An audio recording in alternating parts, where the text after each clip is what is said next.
Un film su un esorcismo che non fa paura ma che in ogni caso resta interessante ed estremamente godibile? Eccolo qui! Se cercate un film che più che essere horror sia un poliziesco giudiziario con elementi horror, avete trovato il film che fa per voi, L'esorcismo di Emily Rose. Ve lo racconto cercando di non spoilerarvi troppo, pur essendo un film piuttosto vecchiotto. Vi avverto però che vi darò prima un'infarinatura generale della storia reale a cui il film si ispira, così che possiate anche essere a conoscenza della vera storia.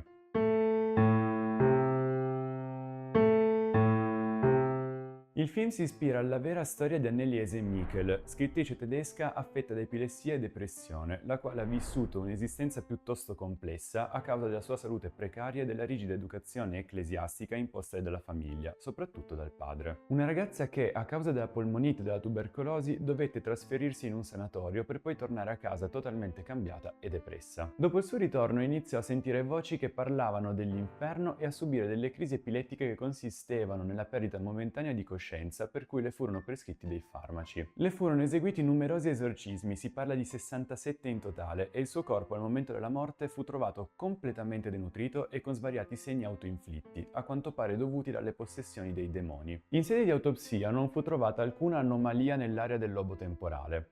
Scoperta questa che non invalidava la diagnosi di epilessia, ma gettava delle ombre su di essa. Dopo un lungo procedimento penale, sia i genitori di Anneliese sia i preti che avevano tentato gli esorcismi sulla ragazza furono condannati a 6 mesi di reclusione per omicidio colposo, per non averle fornito un'adeguata assistenza medica, in quanto essi erano fermamente convinti nella possessione demoniaca, quindi incapaci di intendere e volere. Ad oggi vi sono pellegrinaggi diretti alla tomba di Anneliese, considerata da molti santa. Ecco, il film non è proprio la copia esatta della storia di Anneliese, questo perché la pellicola si concentra più sul caso giudiziario, in cui la protagonista, l'avvocata Erin Brunner, Laura Linney l'avete vista in The Truman Show e Mystic River tra i tanti, accetta di difendere padre Richard Moore, interpretato da Tom Wilkinson, il Patriota e Batman Begins, reo di aver tentato l'esorcismo su Emily Rose, una bravissima Jennifer Carpenter, la sorellina di Dexter, deceduta poco dopo. Il prete ovviamente non vuole dichiararsi colpevole, andando contro le richieste della Chiesa. Tutta la storia ruota attorno al caso e ci mostra flashback delle possessioni di Emily, mentre anche Erin, scettica e atea, inizia a sentire delle presenze intorno a lei. Per il resto lascio a voi il piacere di scoprirlo.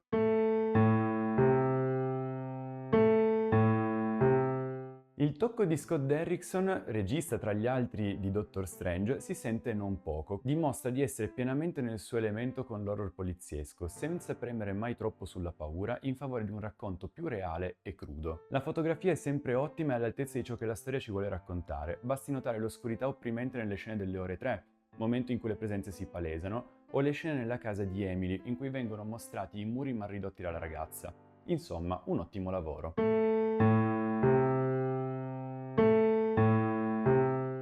Ammetto che il lavoro di Christopher Young, già alla colonna sonora di Spider-Man 3 e di Hellraiser, non mi abbia fatto gridare al miracolo, pur essendo buono nel complesso. Il sonoro invece, come spesso accade e deve accadere nei film horror, è ottimo, dando sempre ottime sensazioni e aumentando la tensione della scena.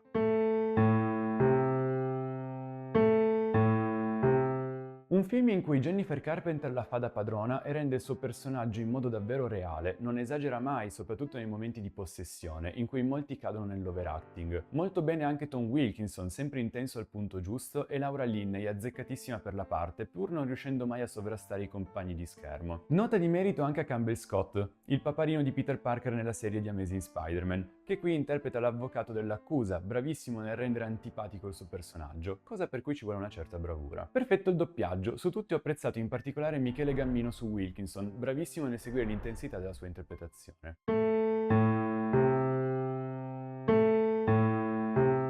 Un film che se cerchi solo la paura e la tensione non fa per te, perché vuole in realtà raccontare una storia piuttosto complessa e controversa, come la possibilità di sfruttare le possessioni in un'aula di tribunale per ribaltare una situazione completamente sfavorevole. Un film che riesce nel suo intento e che, comunque, non manca di momenti piuttosto tesi e spaventosi. Assolutamente consigliato. Il film attualmente lo trovate solo a noleggio e disponibile all'acquisto. E voi cosa ne pensate? Fatemi sapere la vostra nei commenti e, ovviamente, non dimenticate il like e il follow.